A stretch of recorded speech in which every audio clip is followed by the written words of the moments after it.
أعوذ بالله من الشيطان الرجيم. بسم الله الرحمن الرحيم. إن الذين آمنوا وعملوا الصالحات أولئك هم خير البرية جزاؤهم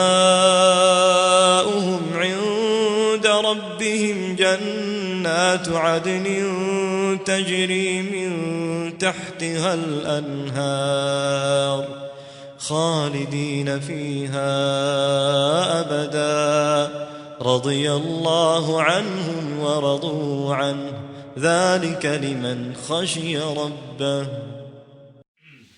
أعوذ بالله من الشيطان الرجيم. بسم الله الرحمن الرحيم. الحمد لله رب العالمين والصلاة والسلام على سيدنا محمد وعلى آله وصحبه أجمعين. اللهم علمنا ما ينفعنا وانفعنا بما علمتنا وزدنا علما.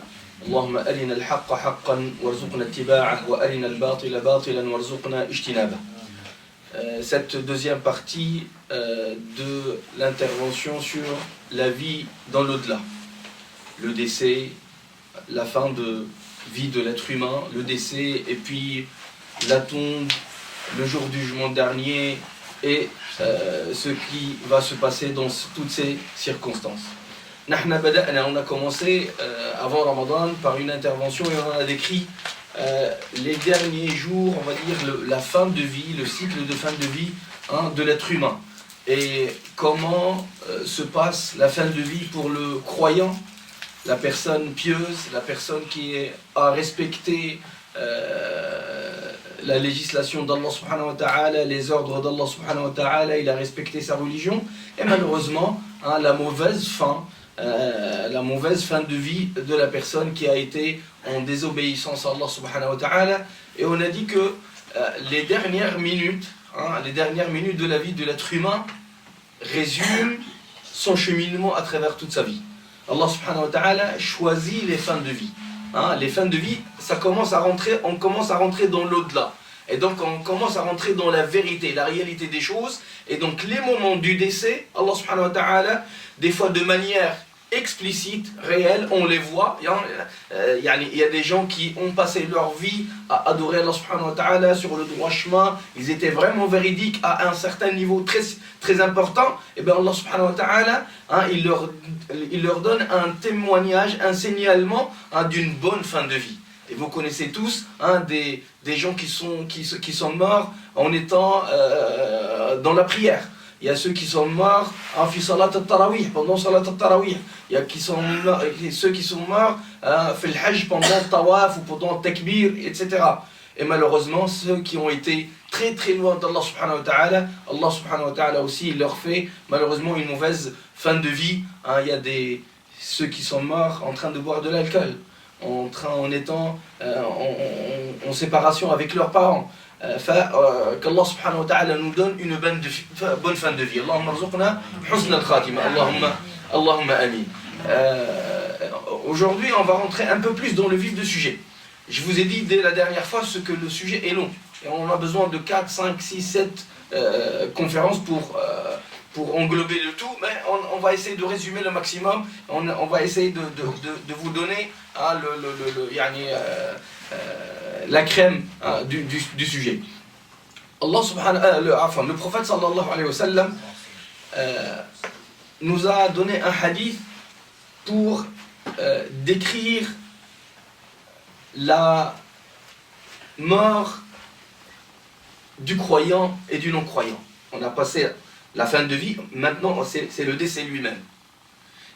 Je rappelle que la mort pour un musulman, ce n'est pas un événement fatal. On a dit ça la dernière fois. Que le croyant, pour lui, le jour de son décès doit être le meilleur jour de sa vie. Le meilleur, Allahumma ja'al khayra a'malina khawatimaha wa khayra ayyamina yawman alqaq. C'est un dua. On demande à Allah subhanahu wa ta'ala qu'il fasse que nos dernières actions soient les meilleures. Et notre dernier jour soit le meilleur de notre vie. Donc toute notre vie, quand on la compare au dernier jour, normalement ce dernier jour doit être le meilleur.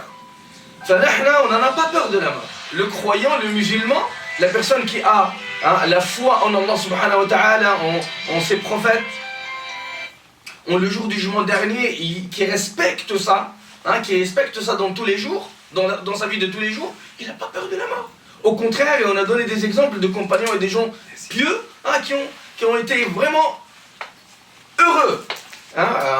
Je vous rappelle rapidement deux exemples. L'exemple de Bilal, radiyallahu anhu, le compagnon du prophète sallallahu alayhi wa sallam, au moment de son décès, sa femme était en train de pleurer, de sanglanter, etc. Il lui dit, ne pleure pas. Ghadan alqa al-ahibba, il était content. Demain, je vais rencontrer mes bien-aimés. Muhammadan wa sahba, le prophète et les compagnons, parce que lui, il est décédé longtemps après la mort du prophète sallallahu alayhi wa sallam et de beaucoup de compagnons. Sayyidina Omar, il est décédé avant lui, Sayyidina Abu Bakr, il est décédé avant lui, beaucoup. Donc, il est content pour aller rejoindre les compagnons dans l'au-delà. Une autre personne qui n'était pas compagnon, il était juste une personne pieuse. Le moment de son décès, sa fille était en train de pleurer, et lui aussi la même chose, il lui dit, ne pleure pas, ton papa a récité le Coran 4000 fois dans cette chambre pour se préparer à ce moment-là. Il se prépare. C'est des gens qui rentrent dans l'action, c'est des gens qui ont préparé la vie d'ici-bas, ils ont bien œuvré dans la vie d'ici-bas pour préparer l'au-delà. Il y a tout un travail de préparation. Et donc, la personne qui a bien préparé, c'est comme l'étudiant. Il y a un étudiant qui passe l'année à se concentrer sur ses cours, et tout est bien révisé, tout est bien résumé, tout est bien étudié, tout est enregistré dans sa tête. Le jour de l'examen, il n'a pas peur, il est content, il va avoir son certificat, il va réussir, il va passer à un autre niveau. Par contre, la personne qui n'a pas révisé, l'étudiant qui n'a pas révisé, qui n'a pas fait ses devoirs, qui ne comprend rien, il rentre à l'examen sans rien savoir. Il a comme ça des notions vagues. Et on va voir dans la tombe comment la personne qui était loin d'Allah subhanahu wa ta'ala, il donne des réponses vagues comme ça. Je sais pas, j'ai dit comme tous les gens qui disaient, oui, c'est comme ça. Il n'a pas de réponse claire. Est-ce que nous avons des réponses claires? Donc, al-Bara ibn Azib radiyallahu anhu, l'un des compagnons qui s'appelle al-Bara ibn Azib, il a dit خرجنا مع النبي صلى الله عليه وسلم في جنازة رجل من الأنصار. On est sorti, on a ramené une personne, un homme de l'Ansar, des compagnons Ansar, qui est décédé. فانتهينا إلى القبر. On est arrivé à la tombe. Après l'avoir enterré, ولما يلحد, on est arrivé avant qu'il soit enterré. فجلس رسول الله صلى الله عليه وسلم وجلسنا حوله. On s'est assis à côté de lui, autour de lui. وكأن على رؤوسنا الطير. Le moment a été fabuleux, tout le monde est assis autour du prophète sallallahu alayhi wa sallam, sans rien dire. C'est comme s'ils ne bougeaient même pas la tête, c'est comme s'ils avaient des oiseaux sur les têtes. On ne bouge pas, si tu bouges, l'oiseau il vole. Il dit, on était en statue. وكأن على رؤوسنا الطير وفي يده عود ينكت به. Il avait une petite branche sèche avec laquelle il fait des points dans le sable. ينكت به في الأرض فرفع رأسه فقال. Il a levé sa tête, il a dit استعيذوا بالله من عذاب القبر مرتين أو ثلاثا. Demandez à Allah subhanahu wa ta'ala qui vous protège du châtiment de la tombe. 2 fois ou 3 fois. يقول الراوي. ثم قال. Puis il a continué, le prophète sallallahu alayhi wa sallam, إن العبد المؤمن. Là, il va nous décrire le processus des dernières secondes, les dernières secondes, vraiment les dernières secondes, les dernières minutes, les dernières secondes de la vie. إن العبد المؤمن, le serviteur croyant, إذا كان في انقطاع من الدنيا وإقبال من الآخرة.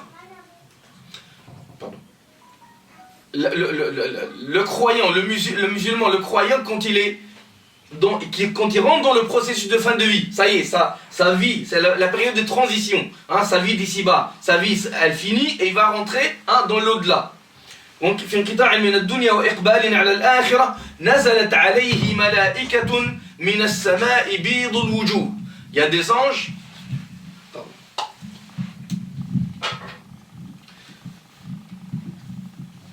il y a des anges qui descendent du ciel, hein, pour cette personne-là qui est en train de décéder, hein, qui agonise, c'est le moment qu'on utilise, hein, il est en train d'agoniser, de sortir, on va dire, l'âme, de laisser l'âme. نزلت عليه ملائكة من السماء بيض الوجوه, des anges avec les visages illuminés.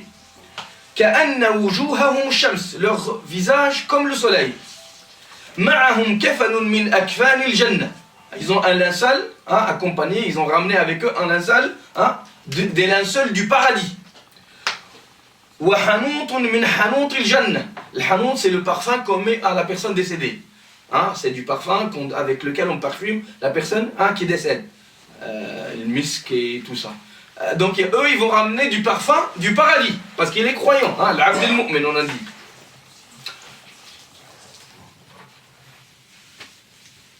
حتى يجلسون منه مد البصر.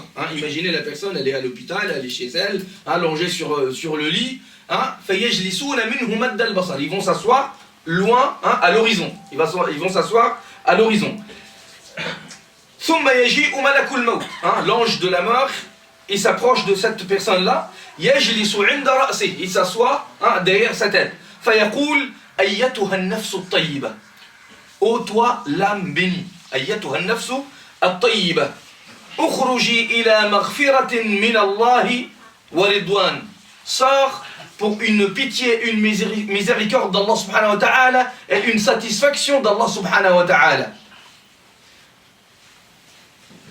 قال فتخرج تسيل كما تسيل القطرة من فم السقاء. L'âme de cette personne pieuse, elle sort facilement, doucement, avec le moins de douleur possible. Elle sort facilement. كما تخرج القطرة من, vous voyez la goutte quand elle descend du verre, elle est fluide, hein, elle est facile à descendre. فيأخذها ملك الموت, l'ange de la mort, il la prend. فإذا أخذها, dès qu'elle est dans les mains de l'ange de la mort, لم يدعوها في يده طرفة عين. Il ne la laisse pas une seconde, hein, dans la main on parle des anges là, hein, les anges qui ont les visages illuminés, hein, ils vont prendre cette âme bénie, hein, des mains de l'ange de la mort. Pardon. فيجعلوها في الكفن. Ils mettent cette âme là, hein, dans le linceul, hein, du paradis, et ils le parfument.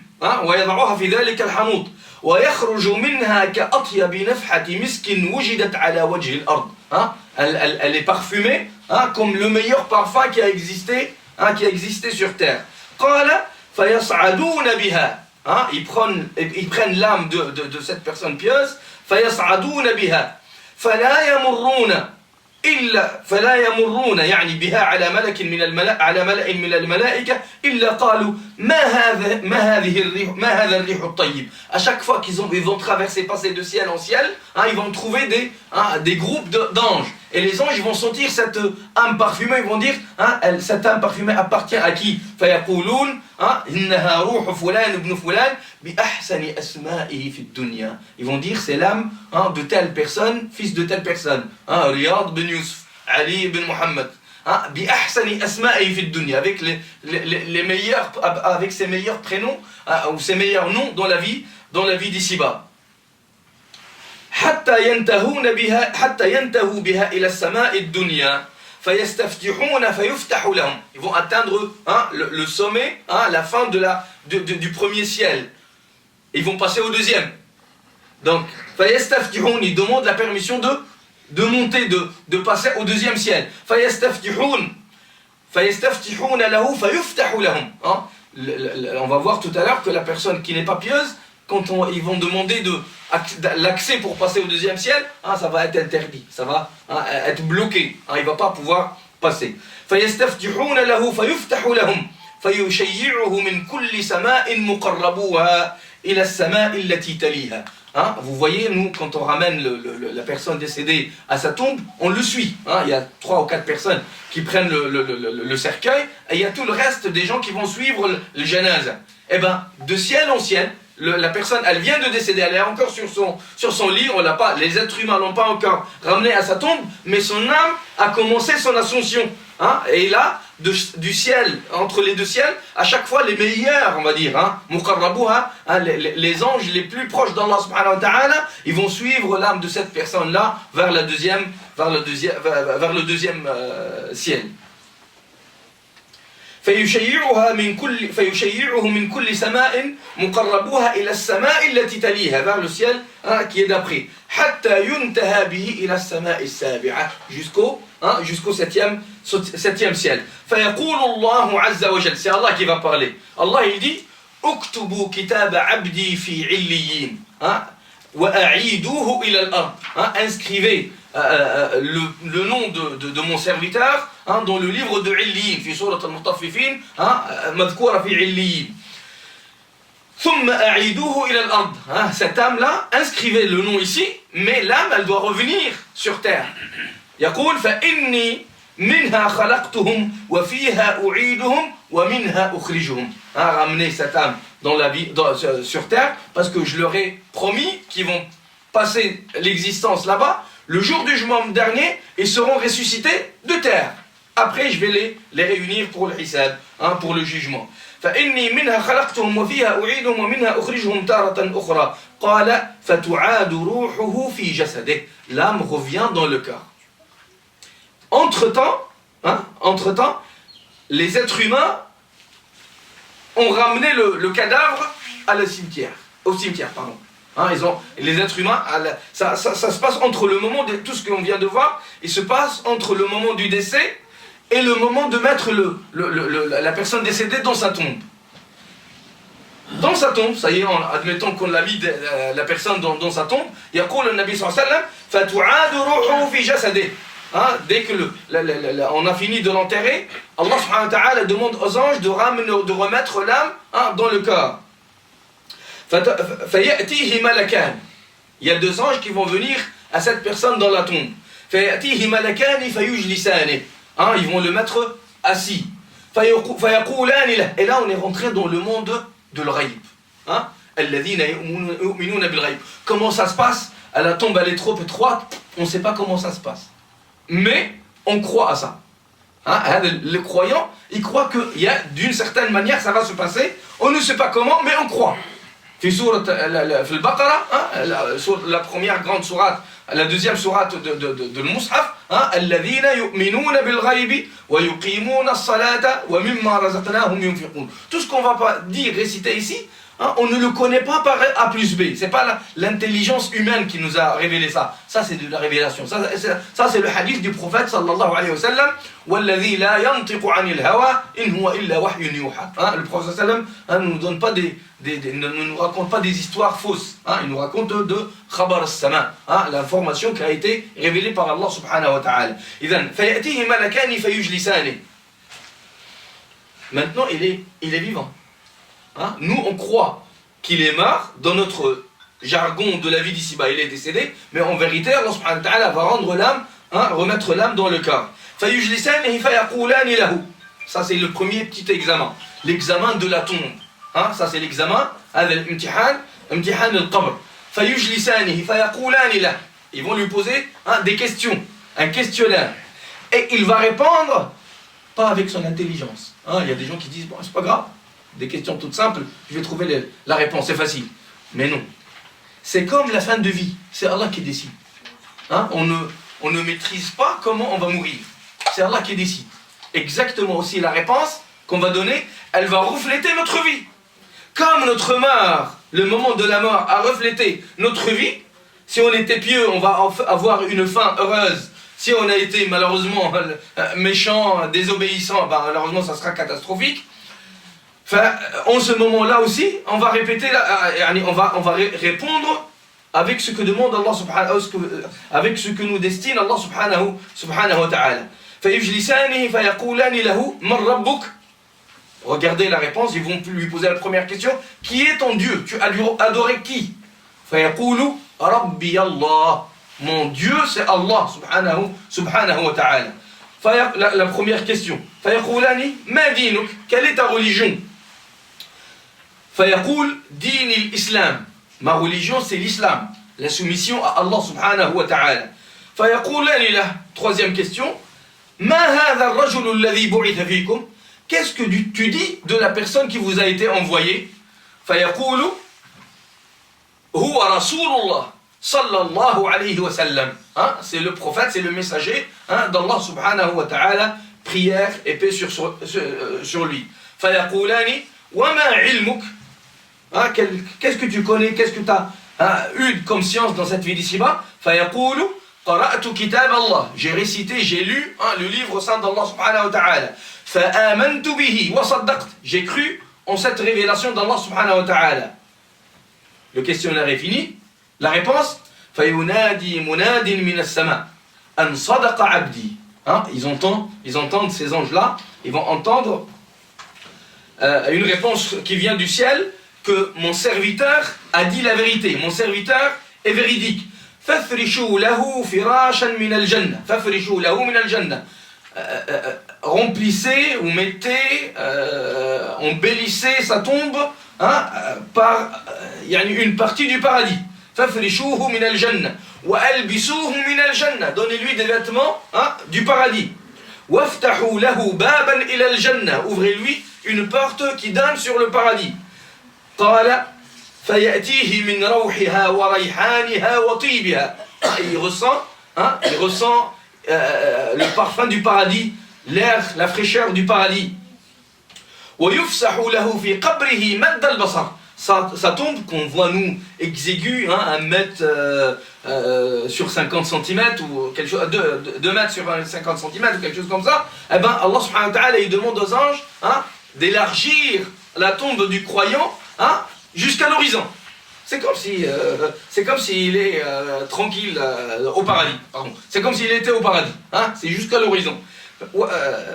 Donc, وَافْسَحُوا لَهُ فِي قَبْرِهِ مِنَ الْجَنَّةِ فَيَأْتِيهِ مِنْ رَوْحِهَا وَرَيْحَانِهَا وَيَأْتِيهِ رَجُلٌ حَسَنُ الْوَجْهِ. Il y a un homme qui va se présenter à ce croyant qui vient de décéder, qu'on vient d'enterrer. فَيَأْتِيهِ رَجُلٌ حَسَنُ الْوَجْهِ. Il y a une personne qui va lui venir, qui a un beau visage. حَسَنُ الْوَجْهِ حَسَنُ الثِّيَابِ. Il a de beaux vêtements. طَيِّبُ الرِّيحِ. Il a un beau parfum, un bon parfum. فَيَقُولُ أَبْشِرْ بِالَّذِي يَسُرُّ. Il lui dit, je te ramène la bonne nouvelle. Tu n'auras que du bien à partir d'aujourd'hui. هَذَا يَوْمُكَ الَّذِي كُنْتَ تُوعَدْ. C'est le jour qu'Allah subhanahu wa ta'ala t'a promis. Et là, on est rentré dans le jour du jugement dernier. La personne qui décède, il est rentré déjà dans le dernier jour, le jour du jugement. C'est le jour qu'Allah subhanahu wa ta'ala t'a promis. Il lui a promis, il a patienté dans la vie d'ici-bas pour avoir la récompense dans l'au-delà. Et là, la récompense, elle commence dès la tombe. Allah subhanahu wa ta'ala yu'tihi min rih al-jannah, lui donne du parfum de Jannah, de la fraîcheur de Jannah. Il est étonné, la personne décédée. Il lui dit, mais qui es-tu? Man ant? Fayaqulu lah. Il lui dit, qui es-tu? Parce que ton visage ne ramène que la bonne nouvelle. Ton visage, il est souriant, il est beau, il ne ramène que la bonne nouvelle. فوجهك الوجه الذي يأتي يجيء بالخير فيقول أنا عملك الصالح. Je suis tes bonnes œuvres, je suis ta sincérité. Allah subhanahu wa ta'ala il va concrétiser nos bonnes actions, notre prière sincère, notre jeûne sincère, nos dons sincères, le soutien de la cause de l'islam d'une manière sincère, jihad al-nafs, le travail sur soi, la maîtrise de soi, le fait de patienter contre les tentations, refuser de boire, refuser la fornication, refuser l'argent illicite, refuser le haram, le riba, cette patience, ces bonnes actions vont se concrétiser en une personne qui a un beau visage et qui va se présenter à la personne dans sa tombe. Je suis tes bonnes actions. Et qu'est-ce qu'il veut? Et il lui dit, là c'est juste un avant-goût. Et encore dans le paradis, tu auras des centaines de milliers de fois comme ça. Qu'est-ce qu'il va dire la personne décédée? Il va dire, il sera impatient d'aller au paradis. Que que le jour du jugement, pardon, des fois on bégaye, que le jour du jugement dernier commence tout de suite. J'ai hâte d'aller au paradis. Hein? Il a hâte d'aller au paradis, tellement il a vu de belles choses et de bonnes choses. فيقول يا ربي أقم الساعة يا ربي أقم الساعة حتى أرجع إلى أهلي ومالي. Je veux revenir à mes enfants, ma famille, hein, pour leur donner que je leur donne aussi la bonne nouvelle. Là, c'est le cheminement, hein, du croyant.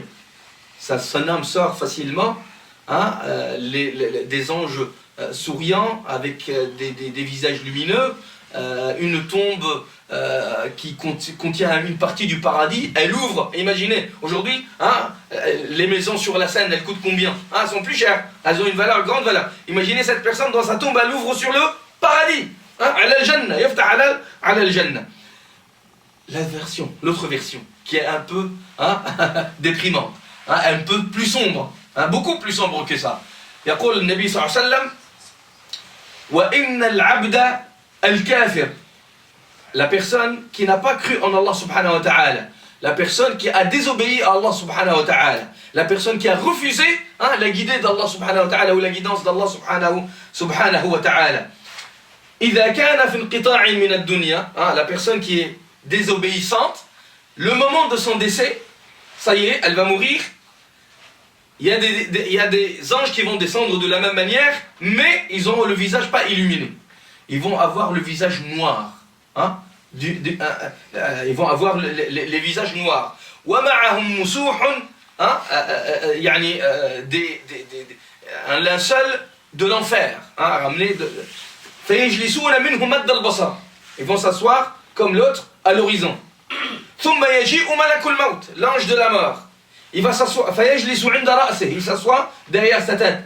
فَيَقُول, il va dire, أَيَّتُهَا النَّفْسُ الْخَبِيثَ, hein? Ô toi l'âme désobéissante. أَيَّتُهَا النَّفْسُ الْخَبِيثَ أُخْرُجِي, sors إِلَى سَخَطٍ مِنَ اللَّهِ وَغَضَبٍ, sors à la colère d'Allah subhanahu wa ta'ala, au châtiment d'Allah subhanahu wa ta'ala. قال, au début, hein, dans le premier cas, l'âme elle s'est réunie, elle est sortie comme une gouttelette d'eau. Hein? Vous imaginez la gouttelette d'eau le matin, hein, sur les feuilles des fleurs ou des feuilles d'arbres, comment elle coule facilement. Là c'est l'âme du croyant. Là, l'âme de cette personne-là, elle va avoir peur. Déjà, Malak al-Maut, hein, il fait peur. Et les anges, le visage noir. Et qu'est-ce qu'ils vont dire? Ils vont dire, ô toi l'âme désobéissante, ils vont le châtier, hein, l'âme châtiée. Ukhruji, sort à la colère d'Allah subhanahu wa ta'ala. C'est pas la colère du policier, c'est pas la colère du préfet, c'est pas la colère du président de la République, c'est pas la colère du président des États-Unis, c'est la colère d'Allah subhanahu wa ta'ala. Elle n'a pas où se sauver, elle va s'éparpiller dans le cas. Elle ne va pas se réunir pour sortir facilement. Elle n'a pas hâte de rencontrer Allah subhanahu wa ta'ala. Elle ne veut pas rencontrer Allah subhanahu wa ta'ala. Hein? Elle ne veut pas rencontrer le châtiment d'Allah subhanahu wa ta'ala. Elle ne veut pas faire face à la colère d'Allah subhanahu wa ta'ala. Elle va s'éparpiller dans les organes du corps. Pour ne pas sortir, elle ne veut pas sortir. يقول فينزعها كما ينزع السفود من الصوف المبلول. Hein? Vous voyez une branche d'arbre avec des épines, hein, qu'on va enrouler dans la laine, hein, dans des fibres de laine. Et on va tirer, elle va dire tac, tac, tac, elle va s'arracher, elle va s'exploser, elle va... Hein, c'est terrible. C'est pour cela, notre prophète sallallahu alayhi wa sallam nous dit, préparez-vous à ce jour, le jour du décès. Préparez-vous à ce jour de décès. C'est pas facile. Si vous êtes pieux, vous avez réussi. Le problème, c'est malheureusement, on a des problèmes avec Allah subhanahu wa ta'ala. Ça va être très très très difficile. Donc là, le prophète sallallahu alayhi wa sallam nous raconte ça pourquoi? Justement, pour prendre nos précautions. L'un des tabi'in, pour visualiser et vivre ce qu'on est en train de raconter, hein, vivre, se rappeler du jour de son décès, il a creusé pas loin de sa maison, on va dire devant la maison, une petite tombe symbolique. Hein, et à chaque fois, quand il sent que son cœur durcit, hein, il a du mal à accomplir les adorations, il s'assoit, il rentre dans cette tombe et il dit « Oh Foulan, tu es mort ». Hein, il s'imagine, il visualise, il se met dans la situation. Tu es mort. Et bientôt, hein, les anges vont descendre. Qu'est-ce que tu vas dire à Allah subhanahu wa ta'ala par rapport à tel péché? Qu'est-ce que tu vas dire à Allah subhanahu wa ta'ala par rapport à tel péché? Par rapport à tel péché, rappelons-nous nos péchés. On a tous des péchés. Hein, l'un des tabi'in, il a dit, hein, j'ai compté mes péchés, je les ai trouvés 16 000. Il était parmi les savants de la communauté. Hein. Que dire de nous? On a des centaines de milliers, Allahu a'lam. Hein. Tous les jours, hein, le compteur, la langue, elle parle. Hein, la main, elle tape, elle fait, elle accomplit pas bien son travail. Les yeux, à gauche, à droite, les oreilles, ils entendent le péché, ils disent le péché, ils cherchent à savoir ce qu'ils ont et ce qu'ils n'ont pas. Le licite et l'illicite. Hein, donc lui, il visualise, il dit, je suis mort, ça y est, bientôt l'ange de la mort il va venir, bientôt les anges d'Allah subhanahu wa ta'ala vont venir me récupérer. Qu'est-ce que je vais dire à Allah subhanahu wa ta'ala? Et puis il dit, miséricorde d'Allah subhanahu wa ta'ala, Allah il t'a donné encore une journée de plus. Ah, Allah il t'a donné, il sort de cette tombe fictive, elle n'est pas la bonne, c'est pas la vraie. Mais il sort et il dit, je suis sorti, Allah il m'a donné encore 24 heures. Imaginez, le jour de notre décès, qu'Allah subhanahu wa ta'ala nous dit, allez, hein, je vais vous donner encore 24 heures. On va réfléchir à quoi? Qu'est-ce qu'on va faire? Qu'est-ce que tu vas faire si Allah te donne 24 heures? Qu'est-ce qu'Allah te donne si qu'est-ce que tu fais si Allah te donne une semaine de plus? Un mois de plus, un an de plus, 20 ans de plus. Lahdat al-maut, lahda fariqa. Tout le monde sera surpris par la mort. Tout le monde. Donc on doit se préparer à ça. Pour ne pas vivre cette situation, cette scène horrible, terrible. Hein, les pires scènes de torture, sans rien à côté de ça. Hein, les pires scènes de torture qu'on a entendues, qu'on a vues dans des films, hein, elles sont rien par rapport à ce qu'on va voir. Yakoul, fatatafarraq, son ami, il s'éparpille, il la sort, il la tire avec force, avec mal, avec douleur. Yakoul Nabi sallallahu alayhi wa sallam, sans que les anges ne tiennent la personne qui décède, il aurait couru dans les vallées et dans les plaines de la douleur de la mort de cette manière-là. Donc il sort, il court pour se... imaginez, prenez vous avez certainement... Bon, peut-être. Quand j'étais petit, au bled, des fois on égorgeait un coq ou bien une poule. Et on l'a lâchée. Elle ne va pas aller loin. Et comme ça, tu vois qu'elle vole, elle essaie de courir, mais la tête, elle n'est plus là. Ça y est, elle est égorgée. C'est exactement le cas de l'être humain, si les anges ne le retiennent pas le moment de son décès. Donc, il dit, les veines et les nerfs craquent, explosent, se coupent, s'arrachent, se déchirent.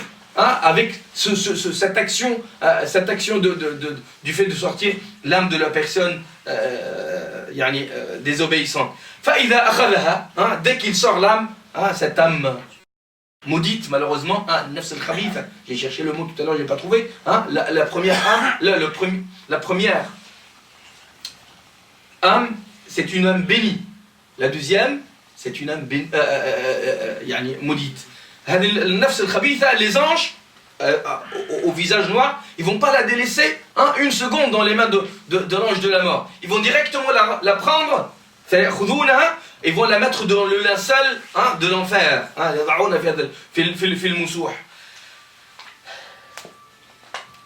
ويخرج منها فيخرج منها كأنتن ريح جيفة وجدت على وجه الأرض.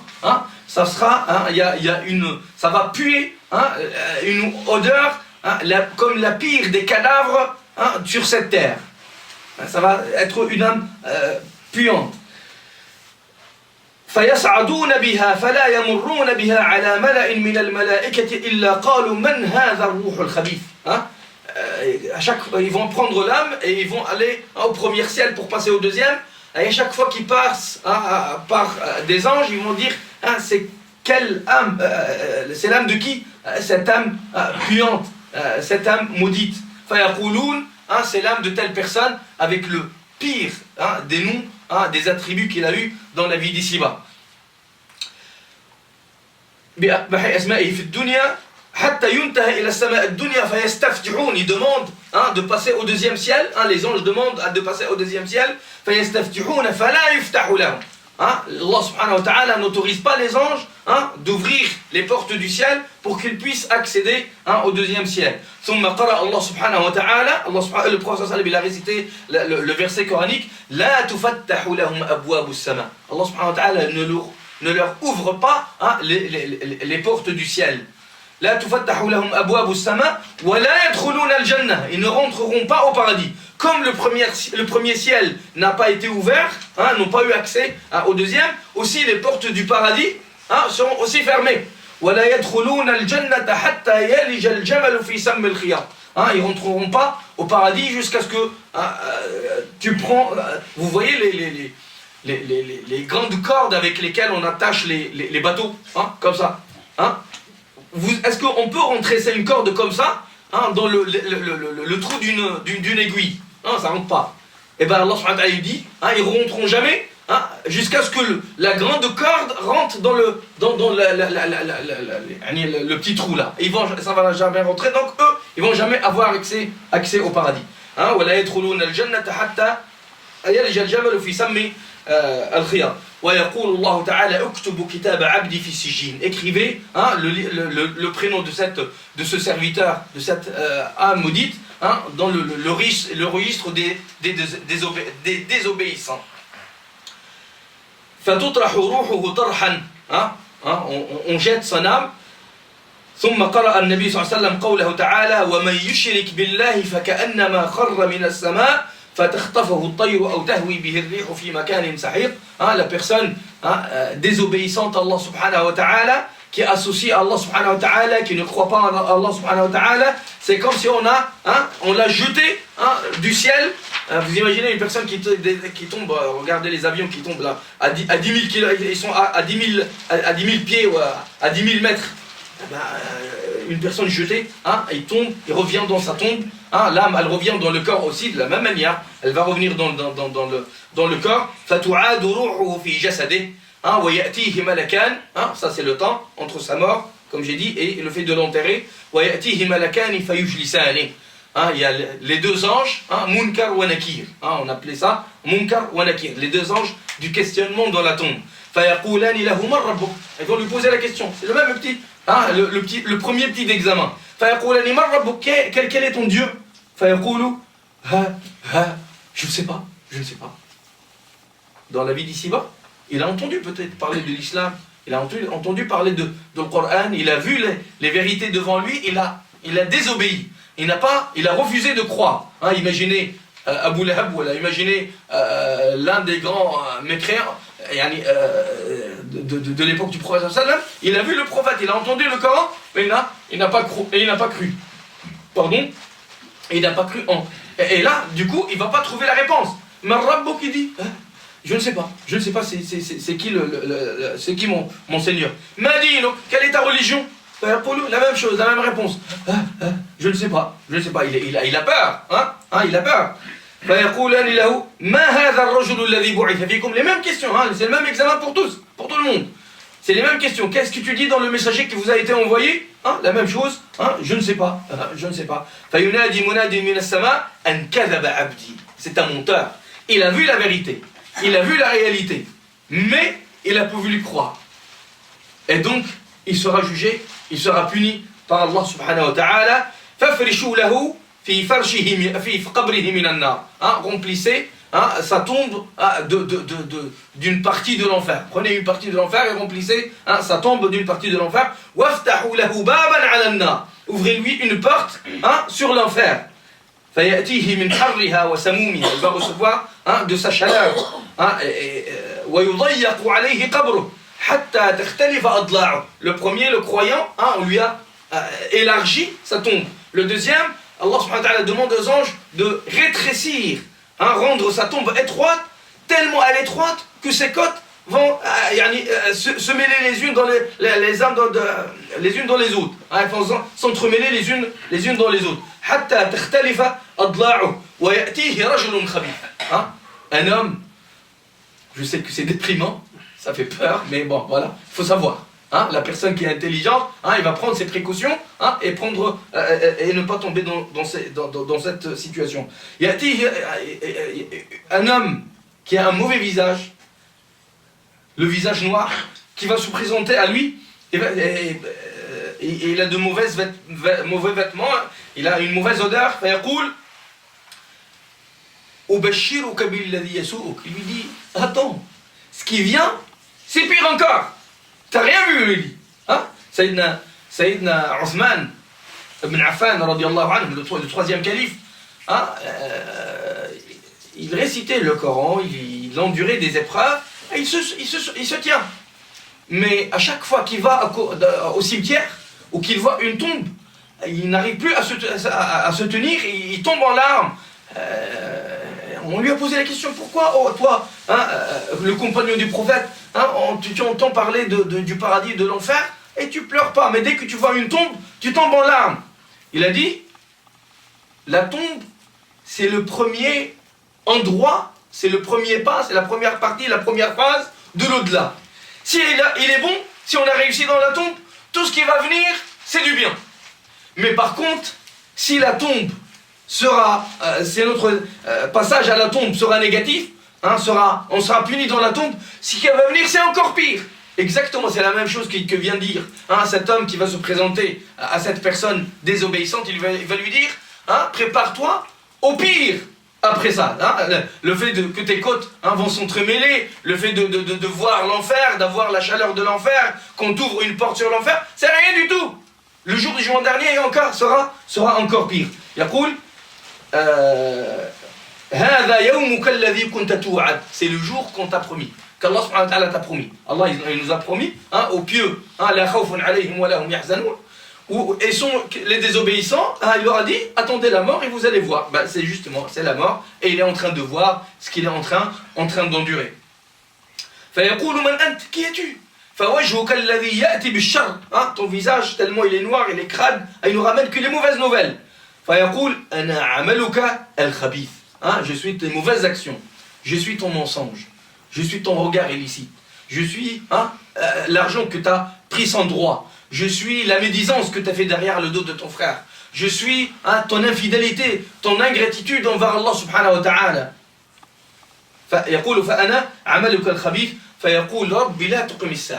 Cette personne-là, il dit, vu qu'il va aller au pire, il va dire que je reste au moins ici. Hein? Oh Seigneur, ne fais pas que le jour du jugement dernier commence. Je ne veux pas y aller. Je ne veux pas que ça commence parce qu'il va avoir malheureusement l'enfer. Donc c'est un parallèle, ce sont des images en perspective devant nous, hein, à nous de nous préparer pour cette première phase qui est le moment du décès. Et là, le fait de dire mon Dieu c'est Allah, mon prophète c'est Muhammad, ma religion c'est l'islam, on n'a pas le choix de le dire ou de ne pas le dire. C'est Allah subhanahu wa ta'ala, ou bien il nous donne, vu ce qu'on a fait, hein, et c'est comme le professeur qui va donner la note, hein. S'il voit ta copie, elle est clean, elle est propre, les bonnes informations, il va donner la bonne note. Allez, 10 shahada. Si malheureusement il ne trouve pas de réponse, ou des réponses fausses, eh ben, la mauvaise note, tu n'auras pas shahada, hein, le certificat. Shahada, la ilaha illallah, Rabbi Allah, mon prophète, Mohammed c'est mon prophète, etc. Hein, ça c'est le certificat avec lequel on va accéder, hein, au paradis, Inch'Allah. لذلك il y a un dua, hein, Allahumma thabbitna bil qawli thabit. Hein, qu'Allah subhanahu wa ta'ala nous aide à nous tenir à la bonne formulation, à donner la bonne réponse. Donc je vais essayer de faire un peu plus vite parce que ce hadith il nous a pris un peu de temps quand même. Là dans la tombe ذكر الرسول صلى الله عليه وسلم أن المنادي ينادي أن صدق عبدي. Allah subhanahu wa ta'ala va attester de la bonne réponse. Il va attester de la mauvaise réponse. Donc si Allah subhanahu wa ta'ala, on le voit pas ici, il est bien présent. Il voit ce qu'on fait. Il voit ce que, hein, ce qui nous attend. Donc à nous de prendre nos précautions. dans la tombe, il va y avoir malheureusement sorte de plaisir, heureusement, sorte de plaisir pour le croyant et sorte de châtiment pour les désobéissants. Et le prophète sallam nous a décrit quelques sortes de désobéissance.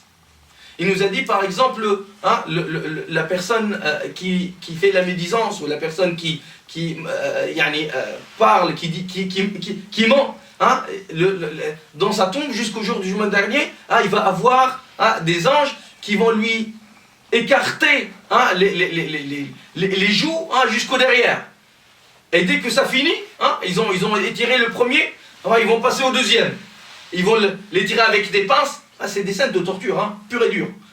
J'espère que le petit enfant derrière, il ne sera pas traumatisé. Donc, jusqu'au derrière. Et dès qu'ils ont fini le deuxième, ils vont revenir, le premier, ils vont revenir comme mon premier. Ils vont faire la même chose jusqu'au jour du jugement dernier. La personne qui ne se réveille pas pour faire sa prière, qui dort, salat al-subh, salat al-isha, les deux prières les plus difficiles, et des fois même salat al-dhuhr, et il rentre, il est fatigué, laisse tomber, je ne vais pas prier, laisse tomber. Tkhal al-maghrib ou tkhal al-isha, il est encore na'sad. Ce que dire de la personne qui ne fait pas de prière du tout? Que dire de la personne qui ne prie même pas? يقول النبي صلى الله عليه وسلم, j'ai vu, par rapport au châtiment de la tombe, j'ai vu des anges, j'ai vu une personne allonger sa tête sur un rocher. Et un homme, qui est un ange, derrière sa tête. Et il prend une autre pierre, tu peux fermer les oreilles. Et il prend un deuxième rocher et lui fracasse la tête. Il jette un rocher sur la tête. Et dans la tête, elle explose. Et le rocher, le deuxième qui était dans ses mains, il va tomber. Ça veut dire c'est comme si c'était une petite colline, il va s'enrouler pour tomber en bas. Et bien l'ange, il va aller ramener le rocher. Il revient, la tête elle est revenue telle qu'elle est. Il va la retaper encore une fois. Elle tombe. Il va revenir. Il la fracasse encore une troisième, une quatrième. À chaque fois que le rocher tombe, l'ange il va le ramener, il va refaire. Il a dit, le professeur lui dit, c'est quoi ça? L'ange lui a répondu, il a dit, ça c'est la situation de la personne qui ne se réveille pas pour faire sa prière dans la vie d'ici-bas. Il est musulman, il est croyant, mais il n'accomplit pas bien ses adorations. Et bien le châtiment dans la tombe, ça sera ça. Allah ma'afina. Qu'Allah subhanahu wa ta'ala nous protège. Ceux qui commettent la fornication, le Nabi sallallahu alayhi wa sallam, je suis passé, c'est comme un puits. Un puits, la tête elle est étroite et en bas elle est large. Il y a du feu en bas et il y a des gens qui sont comme, on va dire, comme si, vous voyez quand on met une corde et on met le linge, c'est des gens qui sont accrochés comme ça, ils sont tout nus, et il y a le feu qui les mange d'en bas, ils sont en rôti, en rôtissoir. C'est des scènes de douleur, de torture, qu'Allah subhanahu wa ta'ala nous préserve. Par contre, Inch'Allah, la personne qui a respecté, et Allah miséricordieux subhanahu wa ta'ala.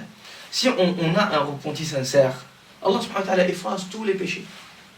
Mais avec quel cœur on est en train de vivre? Avec le cœur de la personne qui a coupé son lien avec Allah. Il fait ce qu'il a dans la tête, il veut boire, il veut commettre la fornication, il veut... il a juste... Il n'y a rien entre lui et le péché que l'envie. Dès qu'il a envie, il le fait. Il a envie de boire, il boit. Il a envie de mentir, il ment. Il a envie de prendre l'argent illicite, il le prend. Il n'a pas ce travail sur soi de rétention. Il n'essaye pas de se retenir. Parce que même le musulman ordinaire, pieux, il commet aussi des péchés. Mais il se repentit. Dès qu'il fait le péché, il revient à Allah subhanahu wa ta'ala et il demande pardon.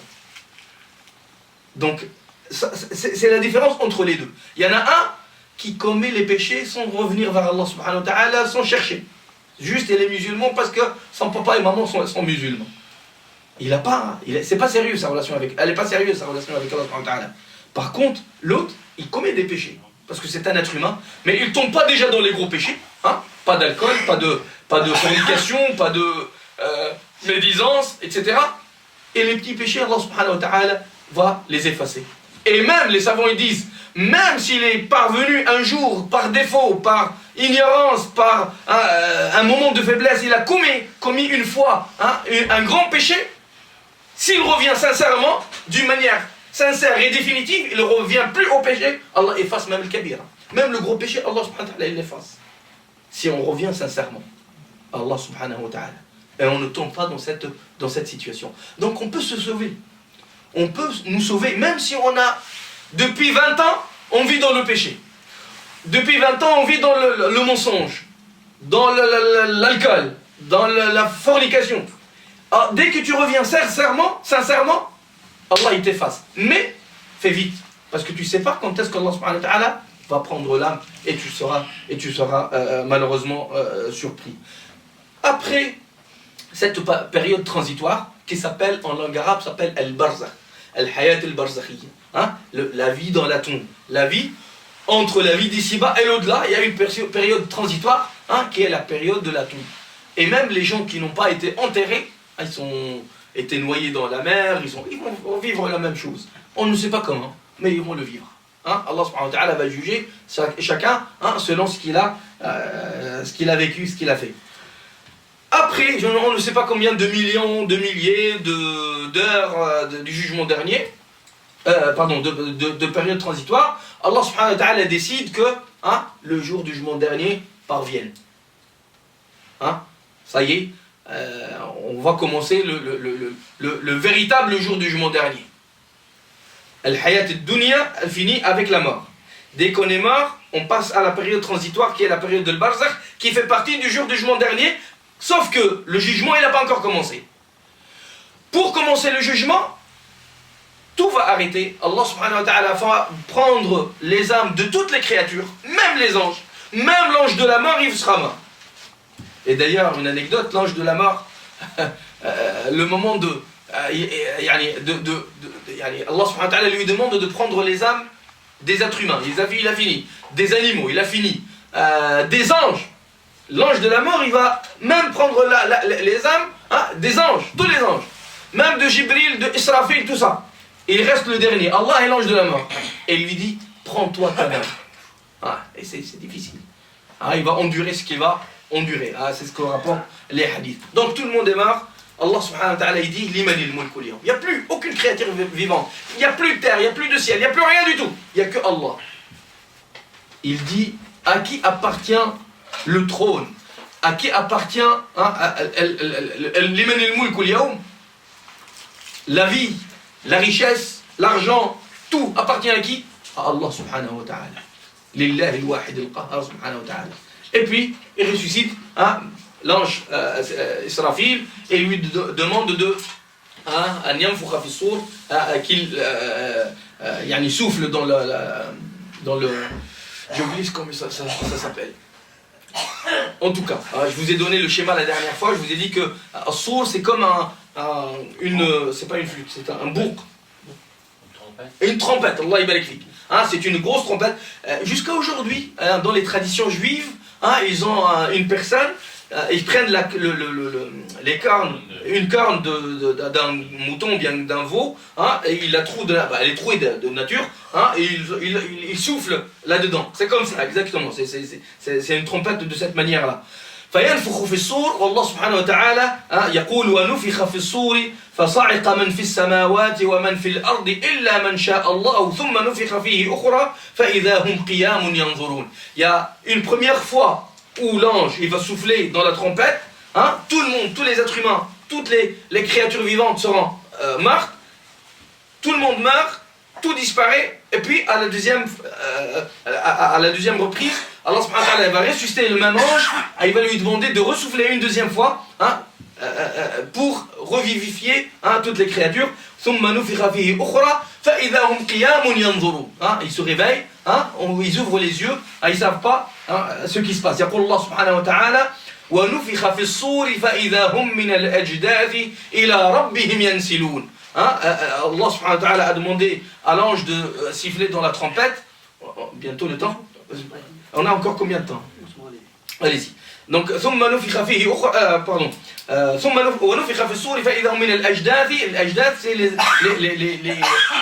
les tombes. Hein. Allah subhanahu wa ta'ala nous dit, au moment du deuxième sifflement, hein, tout le monde va sortir. Vous voyez les tortues. Hein, la tortue, elle met ses œufs dans la terre. Et tu vois les petites tortuettes, comme ça, je ne sais pas comment ça s'appelle, mais les petites tortues dans les reportages, hein, elles creusent la terre, comme ça, en vertical, et elles sortent. Hein, exactement, ça sera de la même chose, de la même manière. On va sortir de notre tombe, plein de poussière, plein de sable, plein de... Allahu a'lam, comment ça va se passer. Awwalu man yanshaqqu anhu al-qabr. Qui est-ce qui sort le premier de sa tombe? C'est le prophète sallallahu alayhi wa sallam. قال النبي أنا سيد ولد آدم يوم القيامة وأنا أول من ينشق عنه القبر وأول شافع وأول مشفع. Je suis le premier des êtres humains le jour du jugement dernier. Je suis le Sayyidhum, leur seigneur, non c'est pas le seigneur, mais je suis le premier. Je serai le premier sur lequel, auquel la tombe va éclore. Ça tombe à midi. تكون أول قبر يفتح يوم القيامة ويخرج منه النبي صلى الله عليه وسلم. Comment on va sortir de nos tombes? تقول السيدة عائشة سمعت رسول الله صلى الله عليه وسلم يقول, j'ai entendu le prophète صلى الله عليه وسلم, يبعث الناس يوم القيامة حفاة عراة غرلا. Allah subhanahu wa ta'ala ressuscite les êtres humains de leur tombe sans chaussures. Ils n'avaient rien, il n'y a pas de chaussures, il n'y a pas de vêtements, nus, tout nus. Rien du tout. Comme on a été né. Hufatan, uratan, ghurla. Ghurla, qu'est-ce que ça veut dire ghurla? Ça veut dire, vous voyez, pour nous les musulmans, et dans la tradition juive et dans quelques traditions, on coupe une partie du pénis de l'enfant. Al-tahara. En tunisien, on l'appelle ça al-khitan. Allah subhanahu wa ta'ala il nous dit, même cette partie qui a disparu au début de l'enfance, on va la ressusciter. Vous allez la voir aussi. Kama bada'nakum, kama bada'na awwala khalqin nu'idu. Vous allez être ressuscités 100%. Rien ne va être oublié, rien ne va être raté. Ne serait-ce que la petite partie de la peau que vous avez, qu'on vous a coupé quand vous étiez petit, ça va être ressuscité avec vous. فسيدة عائشة قالت يا رسول الله الرجال والنساء جميعا ينظر بعضهم إلى بعض. Vu qu'ils seront, tout le monde sera nu. Elle a dit, mais comment ça va être? Ça se fait qu'ils vont être, ils vont sortir tous nus, les hommes et les femmes, en se regardant les uns les autres. فقال يا عائشة الأمر أشد عليه من ذلك. Tellement il y a de la peur, tellement les circonstances sont horribles que on va plus voir ça. Aujourd'hui, il y a des statistiques qui disent que les agresseurs, en général, je ne sais pas combien le pourcentage, une personne agressée, tellement elle est focalisée sur l'agression, sur l'outil de l'agression, qu'elle ne voit même pas le visage de son agresseur. Vous voyez? Aujourd'hui, dans la vie d'ici-bas, dans les statistiques, quand une personne a été agressée par quelqu'un, par un voleur, par un violeur, par quelqu'un, tellement elle est choquée qu'elle ne voit même pas le visage de la personne qui l'a agressé. On lui dit il a quel visage, barbe, pas barbe, blanc, les yeux noirs, bleus. Elle ne sait pas, elle n'a pas vu. Tellement elle est focalisée. Pourquoi? C'est de l'adrénaline qui passe dans le cœur et qui nous fait focaliser juste sur l'outil de l'agression. Eh bien, tellement aujourd'hui on est concentré sur ce qui nous attend qu'on n'a même pas le temps de voir les autres. يوم يفر المرء من أخيه وأمه وأبيه وصاحبته وبنيه لكل امرئ منهم يومئذ شأن يغنيه. On va se sauver de nos parents, de nos frères, de nos sœurs, de nos amis. Personne ne cherche que soi-même. Donc, t'as pas à chercher à voir la nudité d'une femme ou non, rien du tout. Tu vas voir que chercher à sauver ta propre. Tu vas chercher à sauver ta propre peau. يقول الله سبحانه وتعالى par rapport aux personnes malheureusement qui ont été désobéissants. يقول الله سبحانه وتعالى خش عن أبصارهم يخرجون من الأجداث كأنهم جراد منتشر. خش عن أبصارهم, les yeux. أبصارهم, le basar c'est la vue. Les savants ils disent tellement ils sont choqués, ils sont traumatisés que même leurs pupilles ne bougent pas. Ils sont comme ça. Hein, même les pupilles ne bougent pas, tellement ils sont choqués de ce qui se passe. C'est une journée horrible, c'est une journée terrible qu'on va endurer. Oh, malheur à nous, qui est-ce qui nous a éveillés de notre sommeil? Qu'est-ce qui nous a sortis de notre tombe? Par contre, les croyants, ils vont avoir un petit choc. Le premier, la peur, elle est toujours là. Mais ils seront apaisés. Quelques secondes. Juste quelques secondes, ils seront apaisés bi'idhnillah. Yaqul Allah subhanahu wa ta'ala, la yahzunuhum al-faza'u al-akbar. Il parle des croyants. Ils n'auront pas peur, ils n'auront pas de tristesse par rapport à ce qu'il va venir. La yahzunuhum al-faza'u al-akbar. Wa tatalaqahum al-malaika. Ils seront accueillis par les anges avec des visages illuminés. Wa tatalaqahum al-malaika. Hadha yawmukum alladhi kuntum tu'adun. C'est le jour qu'Allah subhanahu wa ta'ala vous a promis que vous serez dans la paix, vous serez dans la fraîcheur, que vous serez sous le trône d'Allah subhanahu wa ta'ala. يقول الله سبحانه وتعالى ألا إن أولياء الله لا خوف عليهم ولا هم يحزنون الذين آمنوا وكانوا يتقون. أولياء الله, les gens qui ont soutenu la cause d'Allah subhanahu wa ta'ala, أولياء الله, les gens qui ont soutenu la cause d'Allah subhanahu wa ta'ala, les gens qui ont obéi à Allah subhanahu wa ta'ala, les gens qui ont cru à Allah subhanahu wa ta'ala. Si vous vous rappelez la première conférence, on a dit qu'on a un contrat avec Allah subhanahu wa ta'ala. On a un engagement avec Allah subhanahu wa ta'ala. Ceux qui ont honoré leur engagement avec Allah subhanahu wa ta'ala pour prier, pour être véridique, pour faire le bien, pour soutenir les nécessiteux, etc. Ceux-là, ala inna awliya Allah, la khawfun alayhim wa la hum yahzanun. Ils n'ont ni peur ni tristesse. Ni peur ni tristesse. Ils n'ont pas peur de ce qui va venir. Ils n'ont pas de tristesse par rapport à ce qui s'est passé. La khawfun alayhim wa la hum yahzanun. Qui sont ceux-là? Alladhina amanu, ceux qui ont cru. Wa kanu yattaqun. Attaqun, on a vu faire Ramadan, augmenter les bonnes actions et s'éloigner des péchés. C'est ça le taqwa. Ceux qui ont cru en Allah subhanahu wa ta'ala et qui ont accompli ce qu'ils ont pu comme bonnes actions, et ils ont fait le maximum de s'éloigner des péchés, et même quand ils tombaient dans des péchés, ils se repentissaient rapidement, ceux-là, ils n'auront pas peur le jour du jugement dernier. Dès qu'ils ouvrent les yeux, le premier choc, mais après ils seront apaisés par les anges. Ils vont avoir l'annonce de la bonne nouvelle dans la vie d'ici-bas et dans l'au-delà. La bonne nouvelle, c'est ça.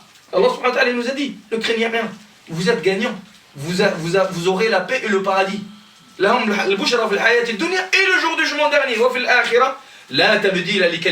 c'est sûr.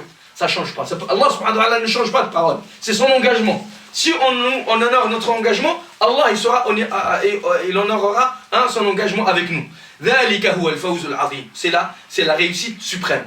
La réussite suprême, c'est pas avoir 50 000 millions dans la banque. C'est pas avoir la dernière voiture, la dernière Mercedes. C'est pas avoir que les gens disent oh telle personne, combien il a réussi dans sa vie, PDG, je ne sais quoi. Non.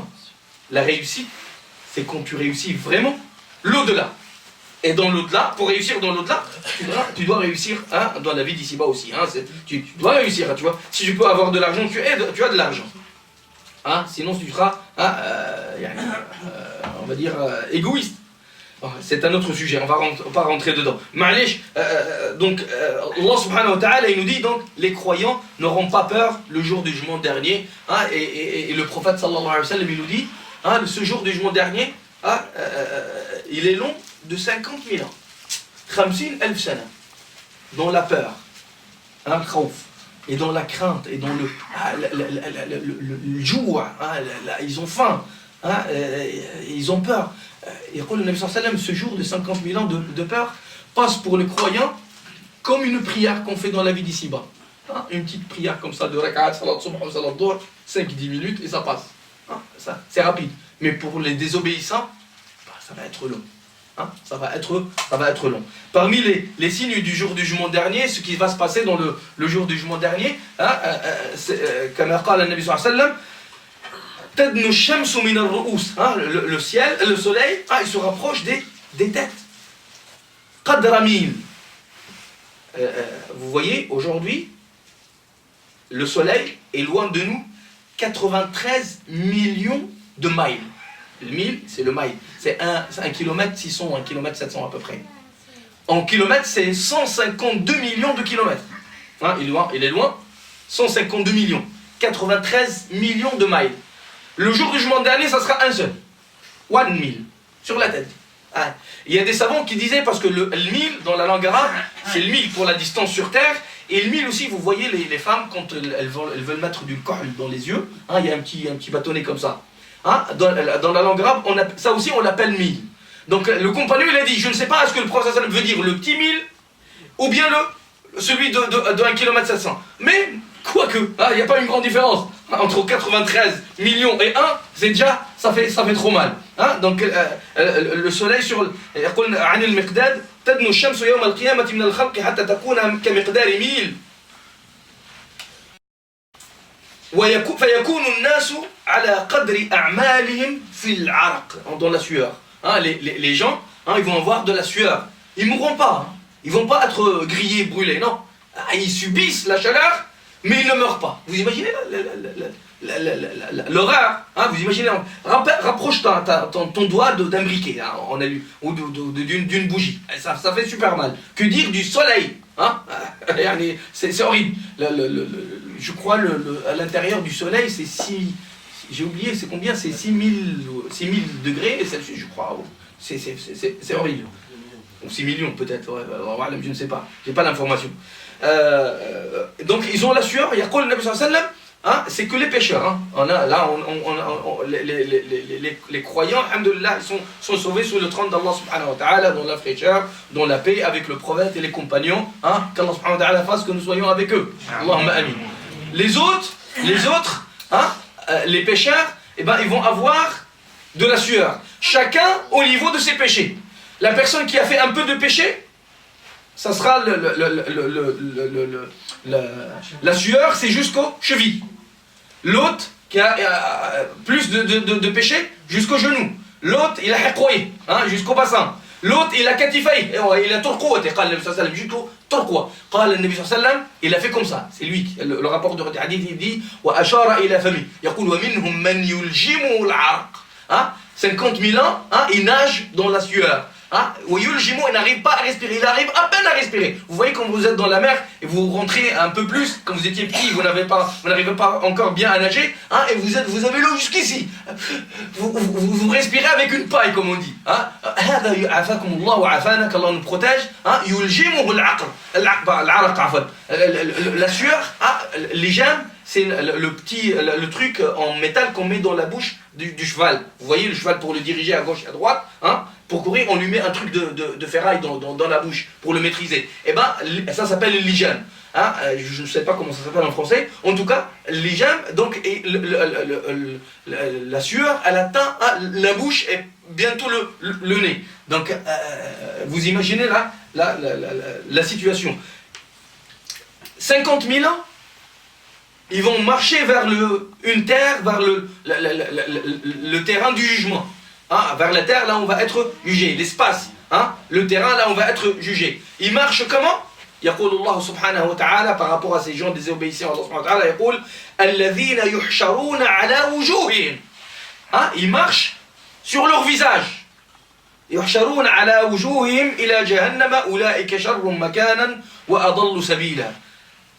يقول الله سبحانه وتعالى dans un autre verset ونحشرهم يوم القيامة على وجوههم عميا وبكما وصما. Ils seront jugés, ils seront réunis le jour du jugement dernier, sur leur visage, aveugles, sourds et muets. Ils ne voient rien. Quand il y a un danger, tu cherches d'où vient le danger. Mais quand tu vois plus, n'arrives plus à voir, c'est pire. Quand tu n'entends plus, c'est encore pire.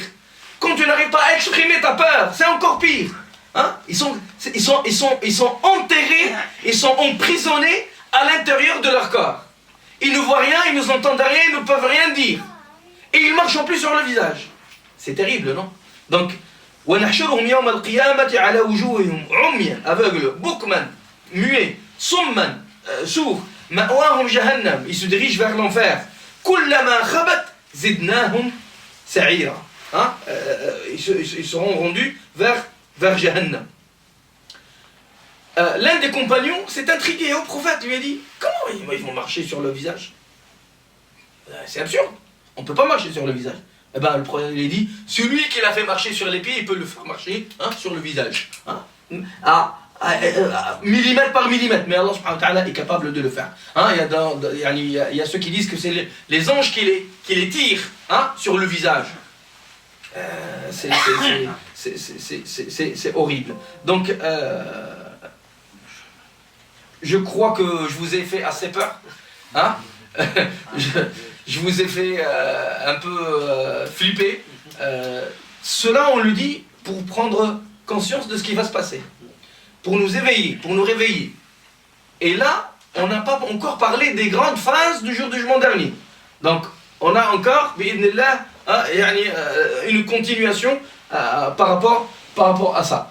اللهم علمنا ما ينفعنا وانفعنا بما علمتنا وزدنا علما اللهم أرنا الحق حقا وارزقنا اتباعه وأرنا الباطل باطلا وارزقنا اجتنابه سبحان ربك رب العزة عما يصفون وسلام على المرسلين والحمد لله رب العالمين. Si vous avez quelques questions par rapport au sujet, on est là, Inch'Allah. Merci les Fayad. Sachant qu'on va vous le dire tout de suite, si c'est possible pour là, c'est le mois prochain. Inch'Allah. Donc ce sera dimanche 27, Inch'Allah. Inch'Allah, et j'essaierai d'être à l'heure. Je ne vais pas vous laisser en attente. Donc si des sœurs ont préparé des questions, c'est écrit, il n'y a pas de problème. Ils peuvent nous envoyer et des frères qui sont là, Inch'Allah, vous pouvez toujours poser vos questions, Inch'Allah. Inch'Allah, donc si vous avez quelques questions. Par contre, moi j'ai une question quand même. Allez-y. Vous avez remarqué par rapport au décès, une fois que la personne est décédée, on voit que les gens ils se réunissent pour lire le Coran pour la personne qui est décédée. Ouais. Quel est votre avis par rapport à ça? Oh, il y a des divergences par rapport aux savants. يعني يقول النبي صلى الله عليه وسلم إذا مات عمل ابن آدم انقطع عمله إلا من ثلاث. À chaque quand l'être humain, quand le musulman, le croyant décède, le compteur des hasanat il s'arrête. À part trois choses. Qui vont rester comme sadaqa jariya. Vous connaissez la notion de sadaqa jariya. Sadaqa jariya, une action, une bonne action qui va continuer à faire évoluer nos hasanat, à augmenter nos hasanat, même après notre mort. C'est l'action c'est l'action qui va perdurer après notre mort. Et bien le prophète il nous dit, les bonnes actions, les hasanat, ils s'arrêtent après la mort, sauf trois choses. Ilmun waladun salihun yad'u lahu. Un enfant, un fils ou une fille pieuse qui lui fait des invocations. Il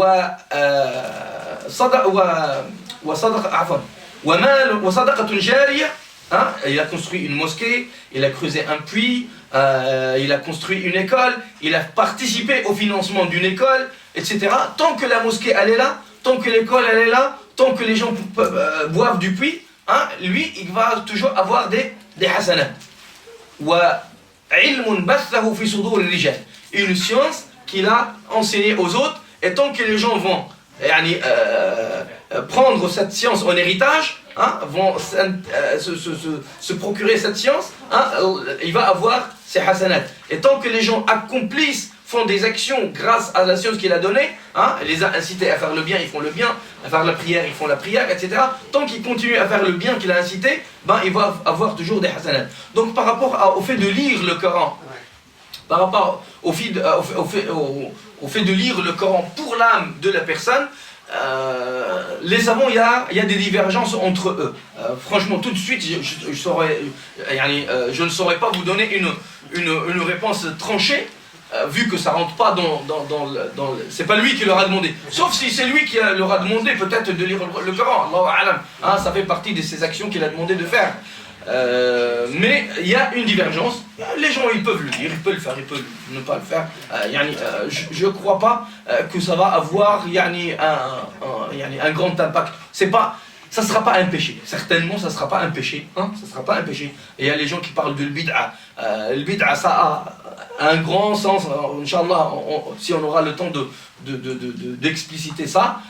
Mais moi aussi dans mon village au bled on le fait, hein, on fait le khitma, on lit tout le Coran, hein, le Coran vous savez il est divisé en 22, en 30 juz, donc chacun lit un juz et on lit le Coran. C'est une bonne occasion, c'est une bonne pratique, c'est le moment de se rappeler d'Allah subhanahu wa ta'ala, de l'au-delà. Qui sait, peut-être Allah subhanahu wa ta'ala fasse qu'une personne se réveille, ça sera un outil de prise de conscience. Wallahu a'lam. Il faut savoir aussi dans quelle intention vous le faites. Dans quelle intention Vous le faites. Parce que si la personne elle-même, pardon, excusez-moi. Allez-y. Si la personne lui-même, pendant son vivant, il n'a pas dit le Coran, pourquoi, il devrait le faire, pourquoi les autres vont venir lire le Coran pour lui? Très bien, excellent. Donc le principal, c'est qu'on fasse à nous. Le prophète sallallahu alayhi wa sallam, il dit, ô toi croyant, n'attends pas à ce que tes enfants donnent de l'argent de ton héritage. Donne-toi dans ta vie. Hein? Donne ta vie, rien, donne de l'argent. Le Coran, on ne t'attend pas à ta mort pour que les gens te lisent le Coran. Mais lis-le dans ta vie. La personne, si elle n'a pas lu le Coran dans sa vie comme c'est d'une manière suffisante, ça va lui rien servir pratiquement que les gens lisent après sa mort. C'est pas ça. Ça sera rien par rapport à ce qu'il a raté comme ajr. Hein? La personne intelligente, elle prend ses précautions elle-même. Elle n'attend pas que les autres. Le jour et que ça va être quoi une lecture de Coran un jour par rapport à une vie de 70 ans? C'est rien du tout. Hein, c'est rien du tout. Donc, non, c'est pas dans ce sens que j'ai dit. C'est juste une hasana de plus. Hein. C'est juste, ça peut être une hasana de plus pour lui. Parce que le jour du jugement dernier, on ne sait pas quelle hasana va nous ramener, va faire qu'on accédera au paradis. Mais la personne, si elle ne lit pas, elle néglige le Coran dans la vie d'ici-bas, le fait que les gens lisent le Coran après sa mort, ça ne va pas lui servir à grand-chose. Ça c'est certain. Juste au moment de sa mort, pour lui, tout s'arrête. C'est fini.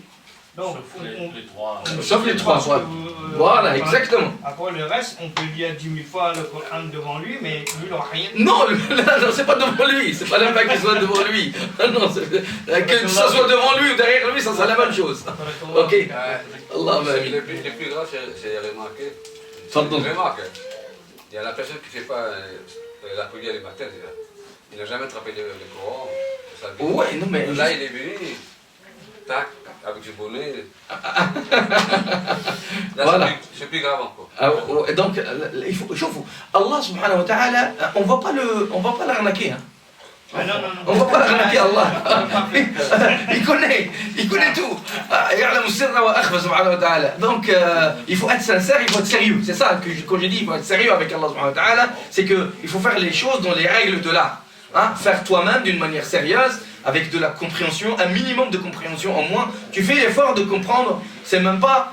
les savants disent, même si tu lis sans faire l'effort de comprendre, tu risques gros. Hein, parce que le premier mot qui a été révélé, c'est Iqra. Et Iqra, lit, mais avec compréhension. C'est pas lit bêtement. Hein, donc il faut lire et comprendre. Si toi, le premier mot de la révélation, tu ne l'as pas respecté, on va plus chercher trop loin derrière. Ok? Donc, Allah Inch'Allah, qu'Allah accepte nos actions tous et qu'Allah subhanahu wa ta'ala nous aide à accomplir le maximum. Qu'Allah nous aide à nous remettre sur le droit chemin. On est tous des pécheurs. Walakin, Inch'Allah, on va faire plus d'efforts pour s'améliorer, Inch'Allah. Wassalamu alaikum wa rahmatullahi wa barakatuh.